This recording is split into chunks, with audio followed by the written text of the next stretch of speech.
Hey, welcome back to Bob's Two-Car Garage. Now, back in about January of 2017, I bought this 1.75 horsepower Sawstop. You can tell it's not quite as pretty and shiny as it used to be. It's because I've been using it a lot. So, thought you might benefit from my review of this saw. Stick around.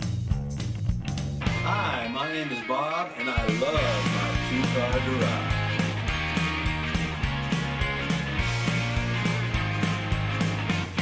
For the most part, my comparison is based on my old table saw, which is a 220 volt, 3 horsepower Rockwell Delta table saw, cabinet saw, just like this one. I decided that I wanted to go with the safe alternative, which is this. About 4,000 people a year lose a finger on a table saw, and I didn't want to be one of those. So if you're in the market, this is probably going to be one that you're going to look at seriously. The one thing that I especially like about the Sawstop line is that they have a lot of different choices, all the way down to the job site saw, which starts at about $1,500, to the 5 horsepower cabinet saws, which are way more expensive. Now, this is a 1.75 horse saw. It's bogged down on me a couple times when cutting some big sheet goods. But I've also cut through 2-inch oak with it, and it worked just fine. So for my garage, this has been a good choice. So if you keep your blade sharp, this one is going to work just fine. And if you buy one, you should put it together yourself, because it's a great learning experience. And the Sawstop people did a really good job of writing some really good directions for you. Now we're just going to walk around the saw, and I'm going to show you what I think's good and not so good and bad, but most of it's good. Now, first of all, the one thing that I didn't like about the saw was the legs that come with them, that comes with it and holds up the right side of the saw. The legs themselves are sturdy enough. They're nice, thick gauge steel, but they're not braced very well at the top, so they tend to get like kicked around a little bit. I solved that problem by building a cabinet over here on the right side of the saw, and on the top of the cabinet that I made for this saw, I took the little feet off the bottom of those legs that came with the saw, and I mounted them on top of the cabinet. Fits underneath the top, and that way I can turn these and adjust that top up, or that foot up and down, and level out my saw if I need to.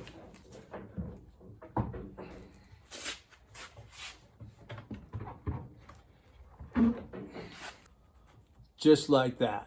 Now on the left side of the saw here is a cover that opens up the inside of the base there.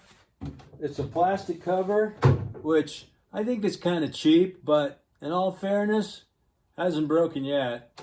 Dust collection on this saw is what I would consider adequate, even without the special attachment that you can put on the top side here. Occasionally I'll have to vacuum out or blow out the inside of the base here, but it's not what I would consider extraordinary maintenance.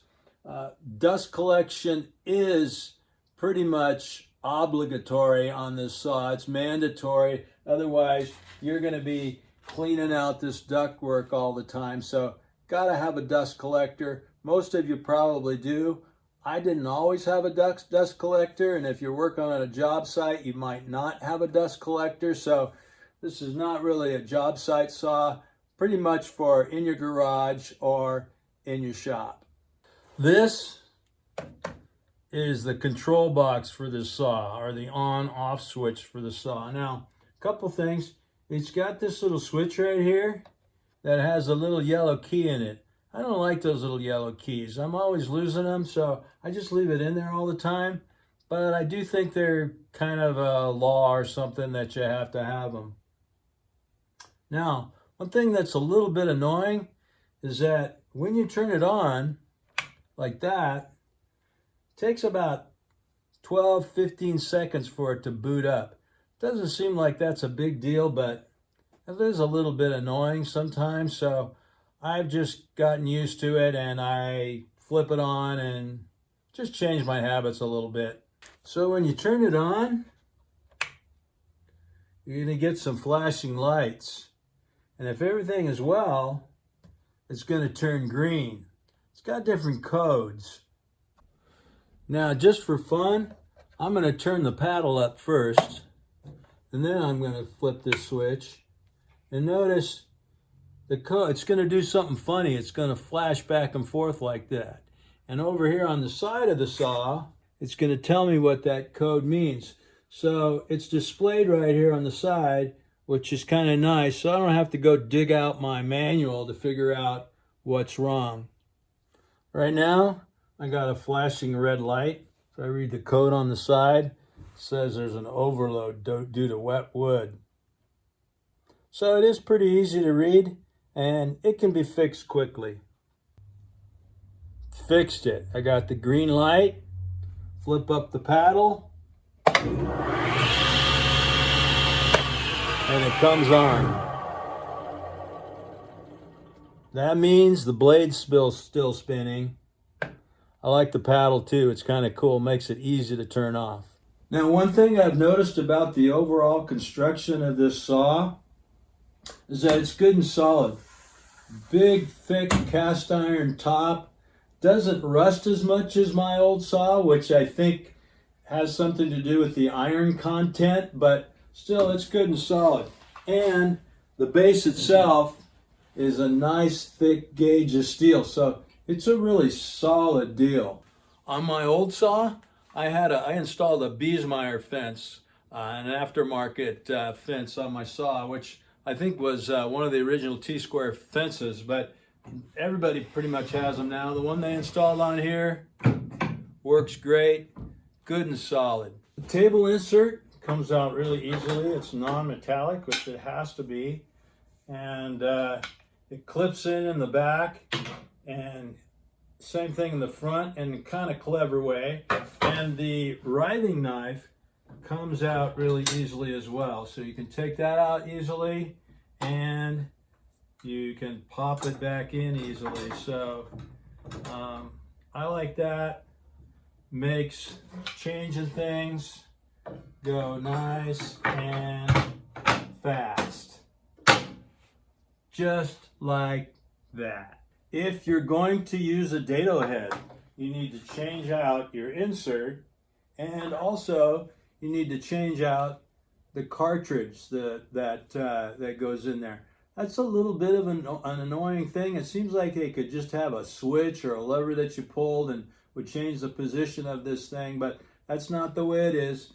So in order to change out the Dado head, you got to take off the blade, take off the cartridge, put in the new cartridge. You'll get used to taking this thing in and out. It's a little bit awkward. I've kind of stick my finger through this hole and find the little peg that it fits on, and it seems to work out okay. It takes about a dozen times or so before you get really fast and good at it, but you'll get it.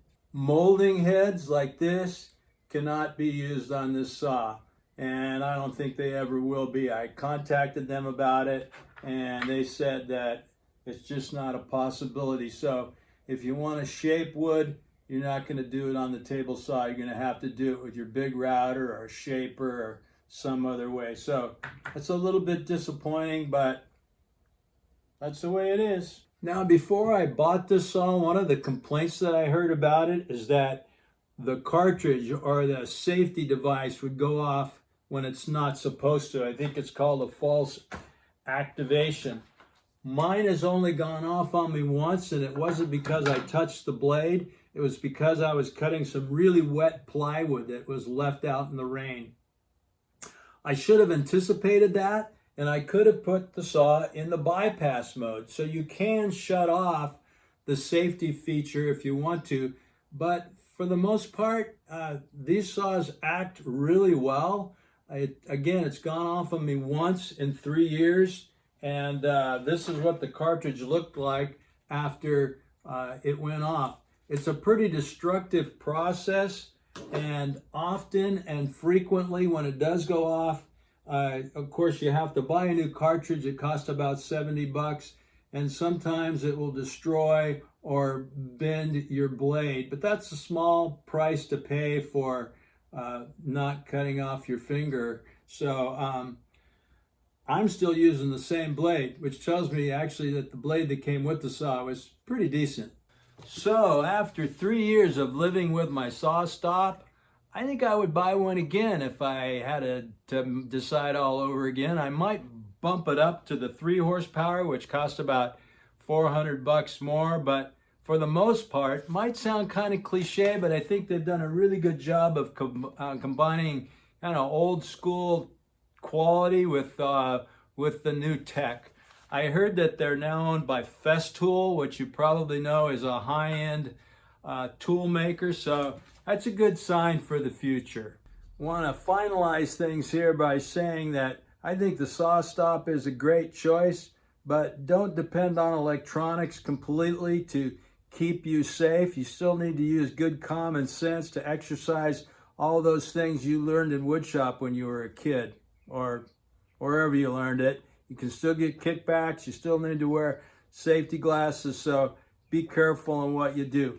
Want to leave you with this proverb that says, any enterprise is built by wise planning, becomes strong through common sense, and profits wonderfully by keeping abreast of the facts. You know, not everything you watch on YouTube is fact, but you're probably headed in the right direction. Thanks for watching. Don't forget to like and subscribe.